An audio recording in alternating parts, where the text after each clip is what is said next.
Thank you very much, Professor Calder. Now I invite Mr. Nishikawa to share his comments. Thank you. Thank you, Professor Calder-san. And I really appreciated your various message, but especially I got impressed by your word. Sea is sea now from the ancient times. However, the technological change or the technological innovation, as well as the geopolitical situation change, may provide additional functional change to the sea, especially the European, Eurasian Maritime the geopolitics is very important, I think. I may show the Japanese economic security policy a little bit, and to make a comment to what you said.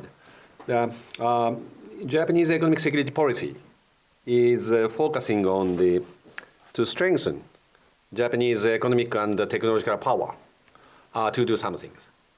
If we define the national security, composed of the DIMET, diplomacy, intelligence, as well as military and technology and the economy, the DIMET, the national security can be assured to strengthen our national security and national power as a whole. And also the comparative power relationships between the countries is very important. If we have a strong national power, we can continue our sovereignty with the confidentiality and vice versa.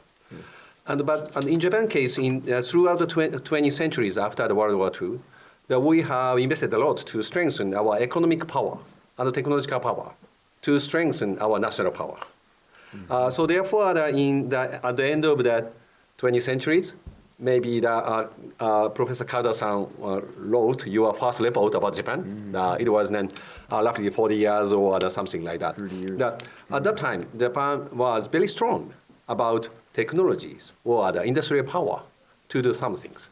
So including not only, let's say, for example, the semiconductor, but also the maritime-related things, like the ships, port, as well as then LNG, ships, technologies, the submarine cables, a lot of things we were proud of. Such supply chain or the technologies as an enabler to utilize the sea as a function.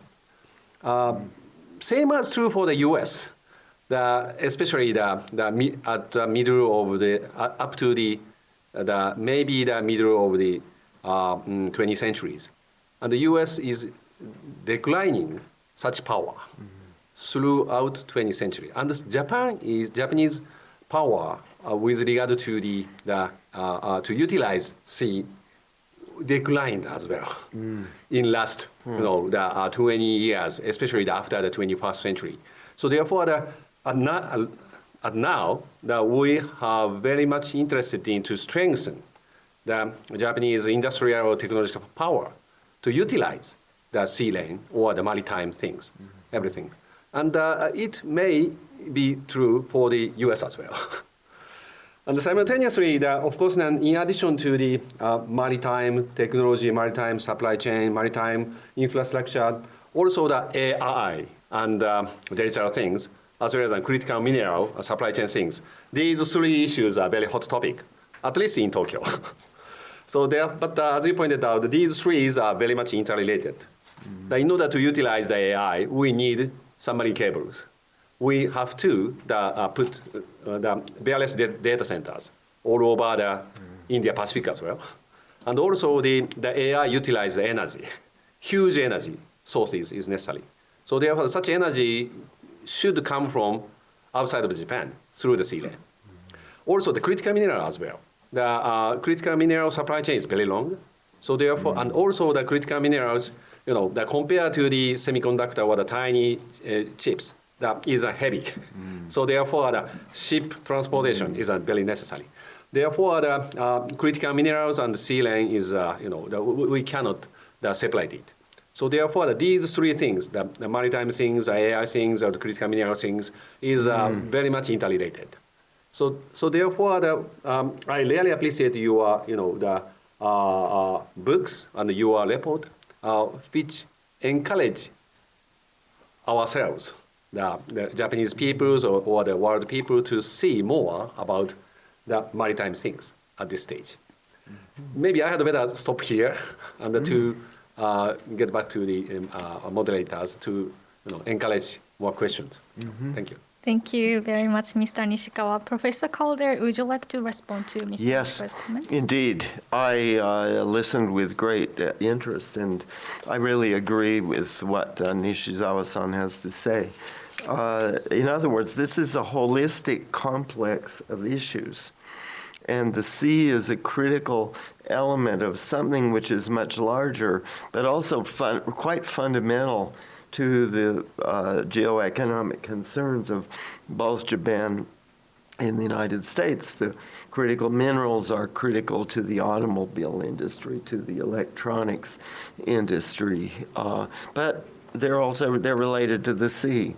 AI, of course, is related, fundamental to a very broad range of emerging concerns, but precisely because it needs high speeds. It needs to be interactive at almost the speed of light, or literally the speed of light.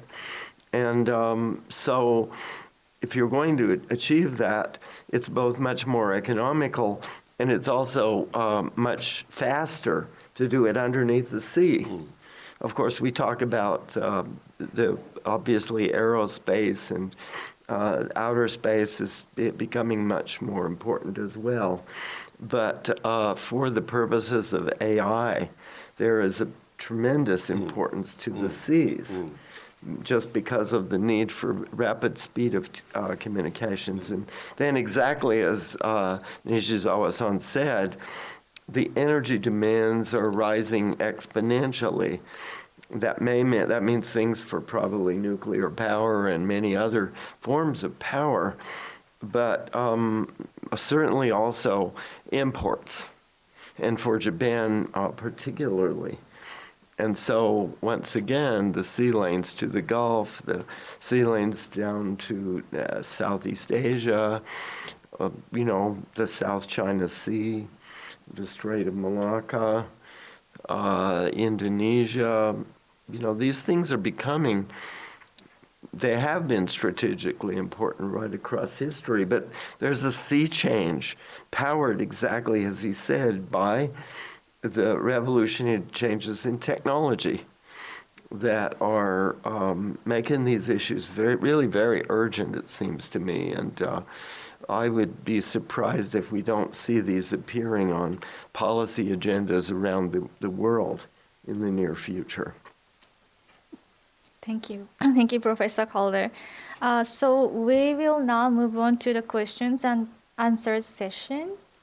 Thanks to Professor Calder and Mr. Nishikawa, we have plenty of time for Q&A. I actually saw one. I think this came somehow through the chat, but a very interesting one that is very timely, given, of course, that we had an election in Korea just this last Tuesday.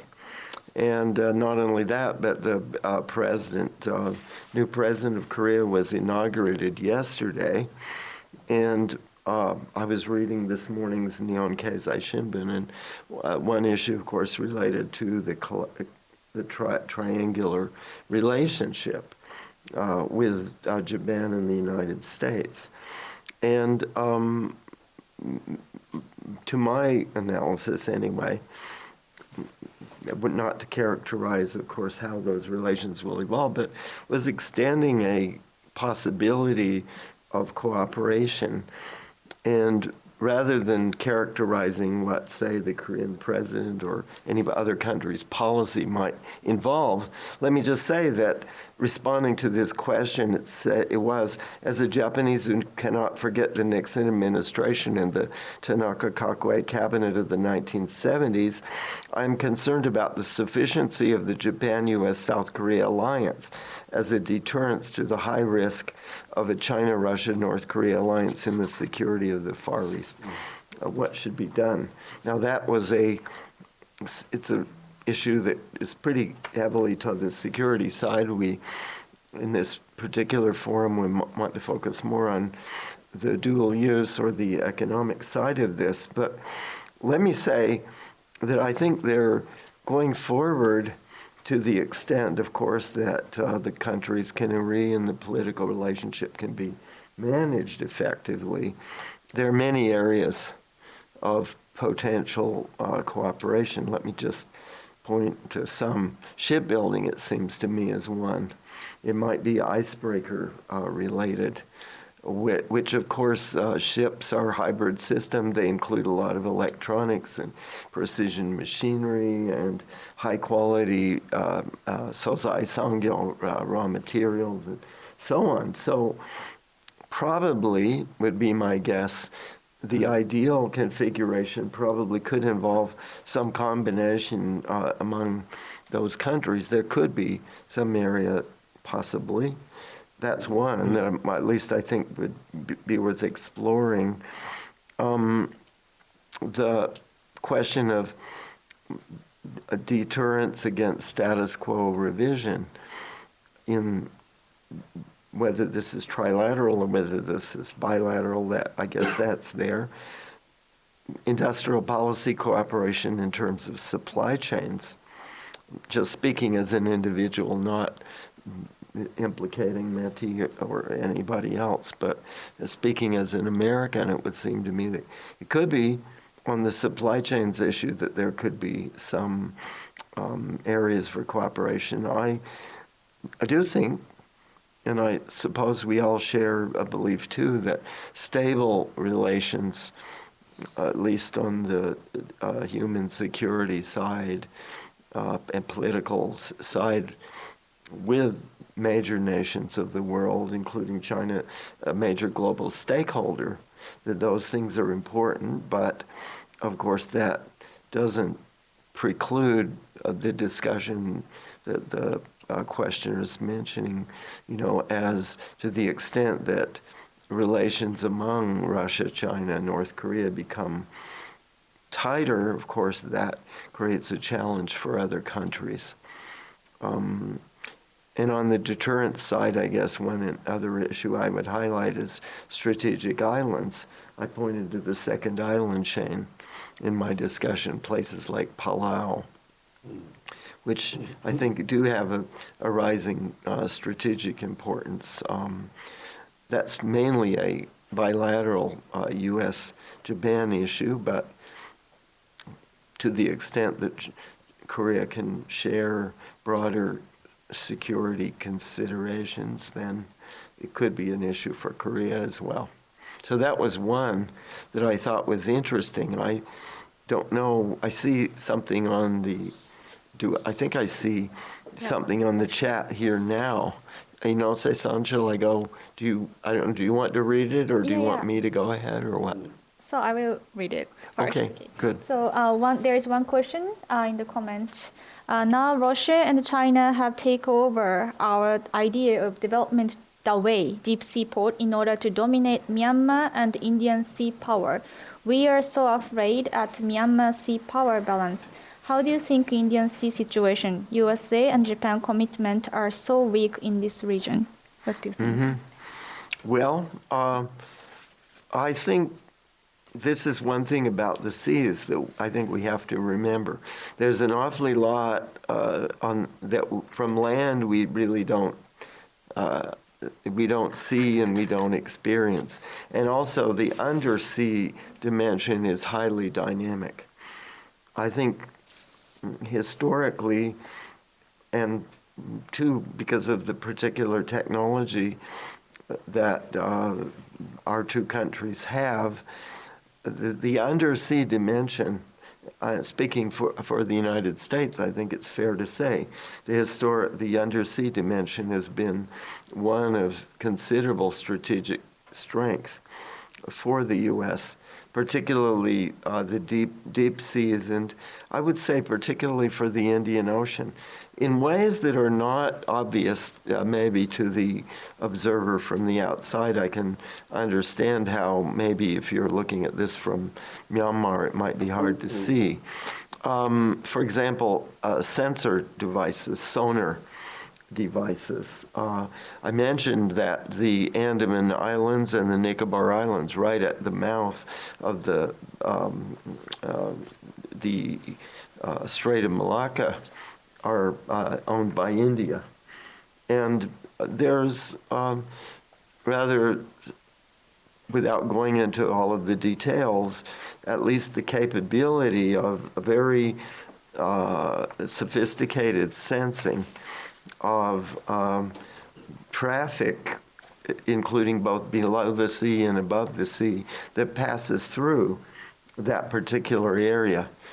You'll remember from the slides I showed also the Cocos Islands and Christmas Island, which lie at the southern end of the Strait of the Sunda Strait, which is the alternative to the Strait of Malacca, are owned by Australia.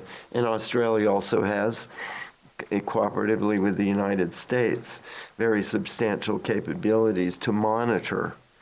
So I would say, particularly on the monitoring side, in watching the traffic that is flowing through the sea lanes, that you can't see it from Myanmar. They really can't see this, but the Quad nations have a formidable ability to watch what's going on. And of course, beneath the seas, the SLBM capabilities, the U.S. submarine capabilities are very strong. There's also the base at Diego Garcia, which is right in the middle of the Indian Ocean. It doesn't cost very much to upkeep. I don't think there's a question of U.S. withdrawal. Just last week, I think some of you know, May 22nd, Britain and Mauritius made an agreement to transfer sovereignty with respect to Diego and surrounding islands to Mauritius. However, under a 99-year lease, 100 million pounds a year of support from Mauritius. So basically the status quo on Diego is continuing, and this is a strategic base of tremendous importance. The U.S. has 11 aircraft carriers, which are frequently deployed toward the Indian Ocean, several, usually maybe 2 or so at least, in that area. And so with Diego Garcia as being an important base for staging.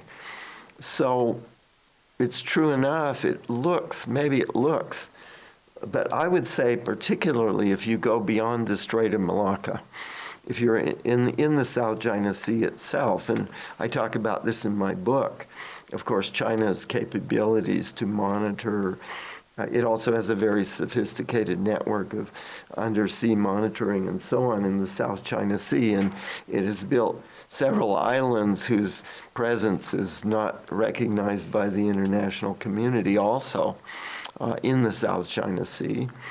But China's presence in the South China Sea, of course, is much more substantial. I think that's a fair point. But west of Malacca, it's a very different world, even though it's not easy to see based on mobile task forces, as I said, like the aircraft carriers supplied out of Diego Garcia and so on. And then also sonar devices and submarines. And one last point, of course, is the AUKUS agreement involving United States, Australia, and Britain, which is not directly in the Indian Ocean, but of course also is a major security ally. The AUKUS agreement will strengthen the capabilities both of all of those 3 countries in the Indian Ocean, particularly in submarine capability.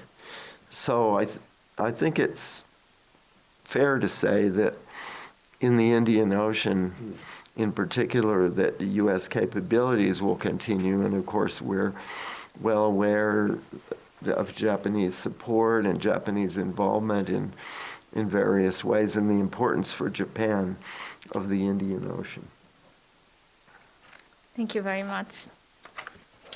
So, yes. Now, other questions from the floor. If you have any questions, please raise your hands. May I? Thank you. May I ask the professor that, as for the India Pacific, that, I'd like to have an idea to say that, simple questions. How Indian Ocean and the Pacific Ocean, India Pacific, the HOIP or the India Pacific concept is important for the national defense of U.S. Okay. homeland defense. Okay. How we should think about it. Of course, it is important for Japan. No, as you pointed out, the Japanese to make a Japanese sea lane, as well as the Japanese defense is important, and also our supply chain or the business expansion is in India, and South Asia, and as well as Southeast Asia. However, for U.S., as you pointed out, you have U.S. have two big oceans, east and west. So therefore, it acts like the deterrence as well as the defense capabilities. How the India Pacific function changed for U.S. as well. Okay. Yeah. Well, you ask an extremely important question, and that really was implicit in my research itself, because it's something that concerns me greatly. I think the Eurasian sea lanes are becoming more important from a global point of view, particularly, though, not because of U.S. economic interests, but because of the interests of Asian nations. Asia is becoming more dependent on Middle East, and, well, in the last 20 years, well, really for Japan, it's since the 1950s.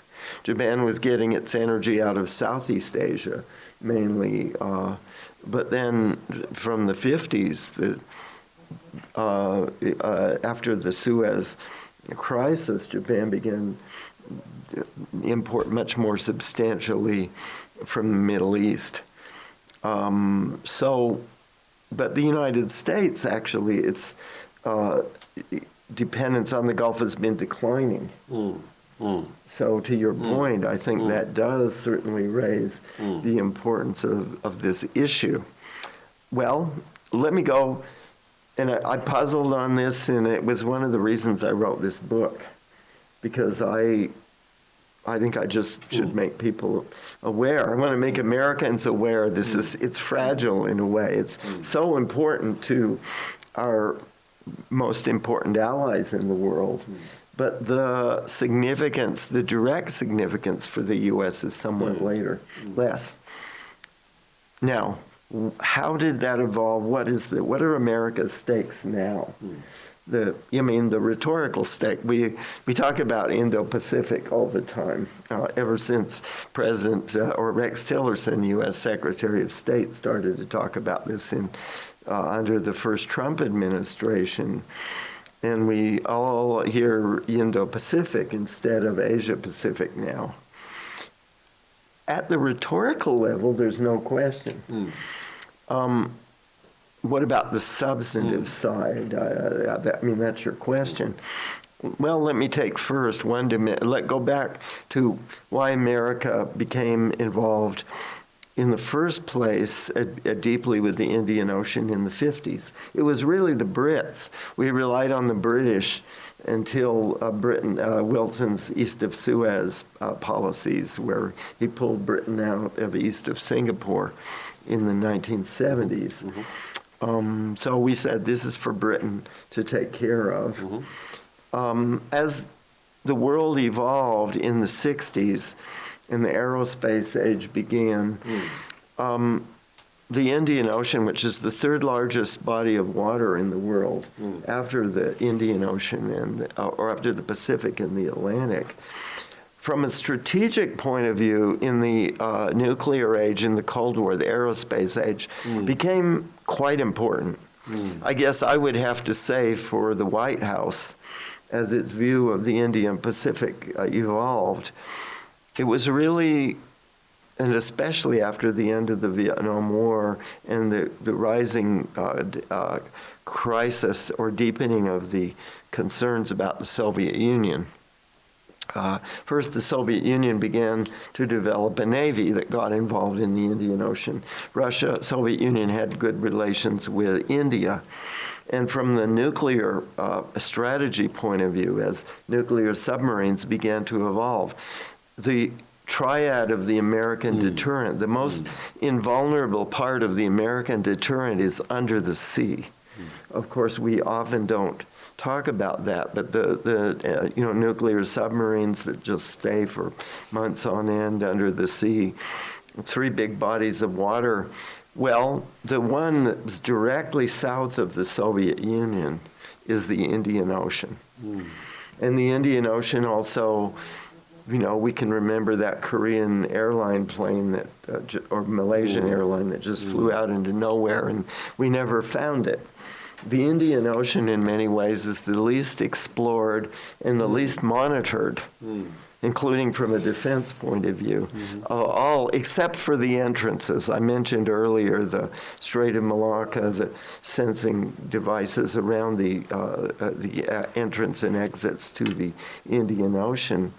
But if you're trying to have an invulnerable nuclear deterrent capability, from a strategic point of view, the Indian Ocean is important.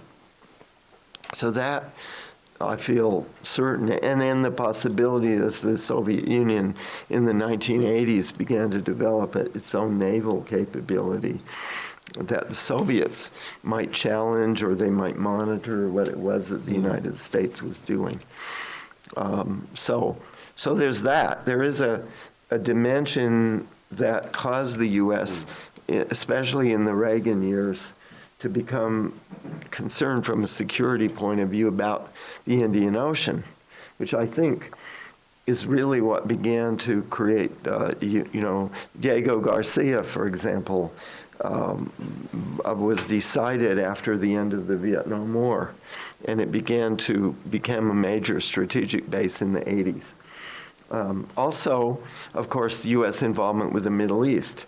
Diego has been important in terms of the campaigns in Afghanistan and the Iraq War, the Gulf War, and so on in the 90s.